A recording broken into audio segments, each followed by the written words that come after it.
Hello mga idol, ito hinintuan ko yung magapit bridge. Ang ganda kasi ng nito, ng structure niya guys. Bale matatagpuan itong mga idol dito sa Magapit Lalo, Cagayan Valley. Bale hinangaan ko talaga tong bridge na to kasi ang ganda ng pagkagawa. Kasi ang support lang nito ang kabilaan lang. Kaya nung bata pa kasi kami, tuwing simbang gabi, nagja-jogging po kami at dito po kami humihinto. Ito yung parang namin end point kasi ang ganda ng view niya kasi bali ito yung isa sa nag-cross along Cagayan River. Ang isa Bolton Bridge, ang pangalawa ito, pero may ginagawa silang isa pa sa Camaranyugan, Cagayan Valley. So tatlo lang kasi yung pangatlo yun yung ginagawa nila ongoing ngayon. Kaya sana protektan nila tong Magapit Bridge kasi mahirap pag dito ay nasira.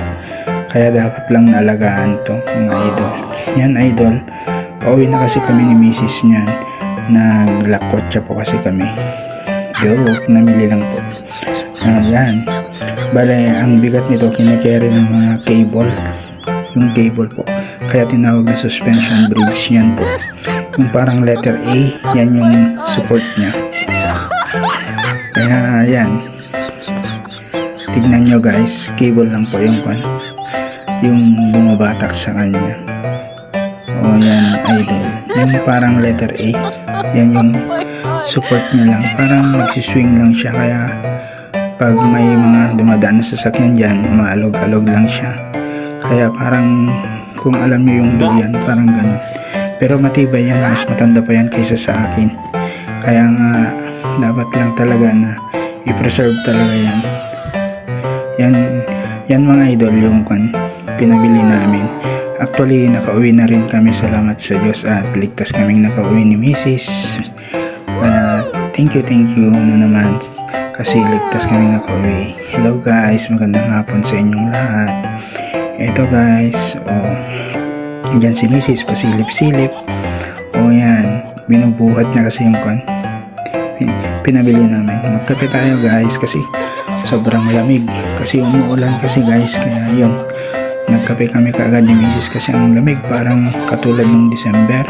Parang berber kasi ang panahon ngayon dito sa Cagayan, napang sobrang lamig. Kaya yun, para iwas sakit, nagkape kami kaagad pagdating namin ni Mrs. pagkababa ng mga pinamili namin.